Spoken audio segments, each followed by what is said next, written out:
اور ویسے ایک سوال ایسا جس پر جواب آپ نے کہیں بھی نہیں دیا، نہ آپ دیتے ہیں، جب لوگ سوال کرتے ہیں کہ کیا اسحاق ڈار صاحب کو استعفیٰ دے دینا چاہیے، کرسی چھوڑ دینی چاہیے، تو میں صرف یہ پوچھ لیتا ہوں آپ سے سر کہ اگر اس وقت ہم دیکھیں، آپ نے بھی کہہ دیا نہیں، کیا پارٹی میں کوئی ایسا شخص موجود ہے یا ایسے کوئی شخص جس کے بارے میں بات ہو رہی ہے کہ اگر اسحاق ڈار صاحب نہیں تو ہی از دا مین جو کہ سنبھال سکتا ہے؟ کوئی ایسا شخص ہے آپ کی پارٹی کے پاس؟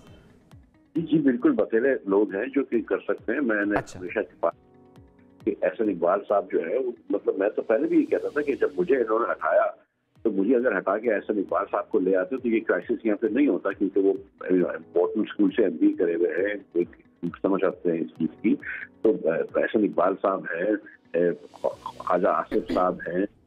اچھا، یعنی مفتاح صاحب، ملک کے موجودہ حالات میں آپ کو لگتا ہے کہ احسن اقبال صاحب یا خواجہ آصف صاحب اکانومی کو بہتر سمت میں لے کر جا سکتے ہیں، اسحاق ڈار سے بہتر کر سکتے ہیں؟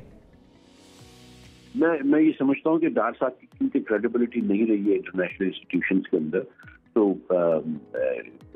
یہ آئی ایم 100% شیور کہ احسن اقبال صاحب جو ہیں وہ بہت اپروپریٹ فائنانس منسٹر. سر تو پھر آپ یہ کہہ سکتے ہیں کہ اسحاق ڈار صاحب کو خود یہ عہدہ چھوڑ دینا چاہیے in the best interest of Pakistan and politics and the party? آپ جانتے ہیں کہ میں اس پر کامنٹ نہیں کرتا ہوں. آپ مجھ سے پوچھ رہے تھے کہ پارٹی میں لوگ ہیں تو میں کہہ رہا ہوں پارٹی میں. ٹھیک ہے. اچھا مفتاح صاحب، آپ نے اس سے پہلے بھی بتا دیا کہ آپ اس ٹائم پر دوبارہ عہدہ نہیں سنبھالیں گے، لیکن اگر آپ یہ دیکھیں، آپ ہمیشہ ملک کے ساتھ سنسیئر رہے ہیں، ہم نے دیکھا ہے آپ نے ہمیشہ بات بھی کی ہے ملک کے حق میں. اگر ملک کو ابھی ضرورت ہو آپ کی اور آپ کو کہا جائے کہ عوام بھی آپ سے کہہ رہی ہے، حکومت بھی آپ سے کہہ رہی ہے کہ واپس آئیں اور ملک کو ڈیفالٹ سے بچا سکیں، تو کیا آپ تب بھی آپ کا انکار ہی ہوگا؟ میں نہیں سمجھتا کہ میں اس سچویشن میں اچھا کام کر سکوں. جو حکومت کے کچھ لیڈران کی میرے بارے میں رائے ہے اور جو کچھ میں لکھ چکا ہوں اور کہہ چکا ہوں، میرے خیال سے کافی پانی گزر چکا ہے ان پلوں کے نیچے سے. تو میں نہیں سمجھتا کہ میں اس وقت اپروپریٹلی اچھا پرسن ہوں گا. ٹھیک ہے. مفتاح صاحب، ایک آخری سوال جو کہ میرے خیال میں ہر پاکستانی کی نظر ہے اور وہ آپ سے بھی یہ سننا چاہیں گے. آپ کا اپنا ایکسپیرینس ہے اور آپ نے بہت ساری اسٹیٹمنٹ سے آپ نے بات ہمیشہ کی ملک کے بارے میں، ہمارے معاشی بحران کے حوالے سے. تو ابھی اس وقت کتنا خطرہ ہے کہ ملک ڈیفالٹ میں جا سکتا ہے آپ کے نزدیک؟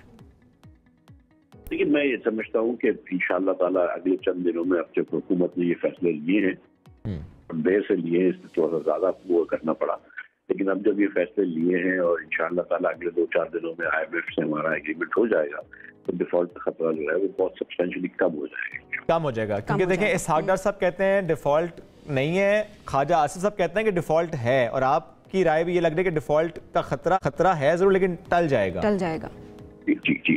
جی انشاءاللہ. تھینک یو سو مچ. مفتاح صاحب ساتھ موجود تھے آپ اور اس سے متعلق ہم سے گفتگو کر رہے تھے. مفتاح صاحب نے کہا جی کہ وہ یہ تو نہیں کہہ سکتے کہ اسحاق ڈار صاحب کو چھوڑ دینی چاہیے، لیکن بہرحال پارٹی میں ایسے لوگ موجود ہیں. خواجہ آصف صاحب کا نام لیا ہے، احسن اقبال صاحب کا نام لیا ہے، جو کہ اس وقت معیشت کی کرسی پہ اگر آئیں گے تو وہ بہتر طور پر سٹیئرنگ سنبھال سکتے ہیں. لیکن اس سے پہلے ہم یہ بھی دیکھتے آئے ہیں سبین کہ جب بھی یہ سوال اٹھتا ہے کہ پاکستان کی معیشت اس سمت میں کیوں آئی تو کہتے ہیں پچھلوں نے کیا تھا. پچھلوں سے پوچھو تو کہتے ہیں پچھلوں نے کیا تھا. یہ پچھلوں نے آخر کیا کیا تھا؟ بلیم گیم جو چلتی ہے ابھی اس ٹائم پر بھی ہم بلیم گیم ہی دیکھ رہے ہیں کہ پچھلوں نے ایسا کیا کیا ہے. تو پچھلوں کی ٹیم کی بات اگر کر لیتے ہیں، میں پی ٹی آئی کی بات کر لیتا ہوں. مزمل اسلم صاحب ماہر معیشت بھی ہیں اور پی ٹی آئی کی معیشت کی ٹیم ہے اس کا حصہ بھی ہیں، ہمیں جوائن کریں. مزمل صاحب السلام علیکم، کیسے ہیں آپ؟ جی وعلیکم السلام. مزمل صاحب، پہلا تو سوال یہ کہ آپ ہی کا ایک بیان میں کوٹ کرتا ہوں جس میں آپ نے کہا تھا جب $1 بڑھتا ہے، یعنی ڈالر سے روپے بھی جب بڑھتا ہے تو جو ملک کا مجموعی قرضہ ہے وہ کس قدر بڑھ جاتا ہے؟ 130 ارب روپے کا قرض بڑھ جاتا ہے. کل 19 روپے ڈالر بڑھا. میں تو ضرور چاہوں گا آپ نے کیلکولیٹ بھی کیا ہوگا کہ ملک کا اس وقت قرضہ کتنا بڑھا ایک دن میں ڈالر 19 روپے بڑھنے سے. دیکھیں، 1 روپیہ بڑھنے سے تو 130 ارب ہے.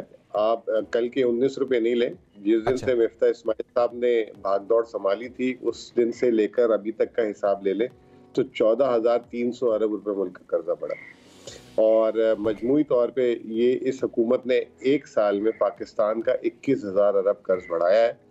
مفتاح اسماعیل صاحب ہی تھے جو ہمیں تانے دیتے تھے کہ پونے 4 سال میں پی ٹی آئی نے 18,000 ارب بڑھایا. تو ایک سال میں 21,000 ارب مفتاح اسماعیل صاحب کی اور اسحاق ڈار صاحب کی پارٹنرشپ میں بڑھا. ابھی میں آپ کی کنورسیشن سن رہا تھا مفتاح اسماعیل صاحب کی، اور آپ لوگ کافی منتیں بھی کر رہے تھے کہ کیا وزیر خزانہ آ جائے واپس. تو میں تھوڑا سا کیونکہ مفتاح اسماعیل صاحب کے بارے میں بتا دوں کہ انہوں نے کیا کارنامے دیے بطور وزیر خزانہ. ابھی آپ نے ایک پہلا سوال پوچھا تھا ان سے کہ شرح سود جو ہے 20% ہو گیا. آپ بزنس مینوں کا بڑا مطلب آپ بزنس کو ہمیشہ سے سامنے رکھتے تھے، تو آپ ہوتے تو کیا کرتے؟ تو شرح سود پہ انہوں نے کہا کہ جی مارکیٹ کہہ رہی تھی کہ یہ 2% یا 3% ہونا چاہیے تھا، یہ وہ کر کے. میں آپ کو یاد کرا دوں، مفتاح اسماعیل صاحب نے جو بجٹ دیا تھا پچھلے سال، جو ایک ہی بجٹ دیا تھا، اس میں انہوں نے مہنگائی کی شرح کا تخمینہ رکھا تھا 11.5%، اور فروری میں آیا ہے 31.5%. بالکل. جس وزیر خزانہ کو یہی نہ پتا ہو کہ ملک میں مہنگائی کتنی ہو رہی ہے. اور مزے کی بات یہ ہے کہ جب انہوں نے 11.5% مہنگائی کا بولا تھا، اس وقت تیل کی قیمت $100 سے اوپر تھی، اور اب تیل کی قیمت $75 ہے. کوئلے کی قیمت $400 تھی، اب $150 ہو گئی ہے. دنیا میں ہر چیز کی قیمت آدھی ہو گئی. پھر انہوں نے دوسرا اپنے بجٹ میں تخمینہ دیا تھا کہ یہ 5% شرح نمو GDP گروتھ ہوگا پاکستان کا.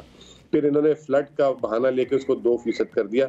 کل اسٹیٹ بینک گول کر گیا بعد، یہ -3 سے 4% ہو رہی ہے گروتھ. پھر یہ بات کرتے IMF کی، انہوں نے بڑے مزے سے بول دیا کہ شوکت ترین نے توڑ دیا، حفیظ شیخ نے توڑ دیا، اسحاق ڈار نے توڑ دیا، اور یہ جو ہے سب سے اچھے انسان تھے.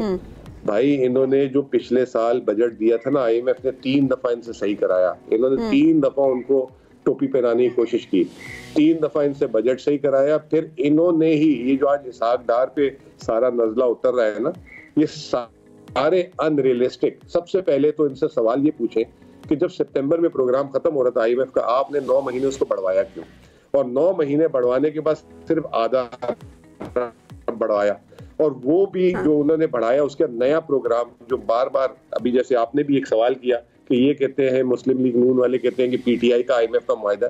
ہمارا معاہدہ تو سپتمبر 22 میں ختم ہو گیا تھا. مفتاح اسماعیل جو ابھی خود اقرار بھی کر گئے کہ میں نے پھر IMF سے بات طے کی، تو انہوں نے ایک نیا معاہدہ کیا.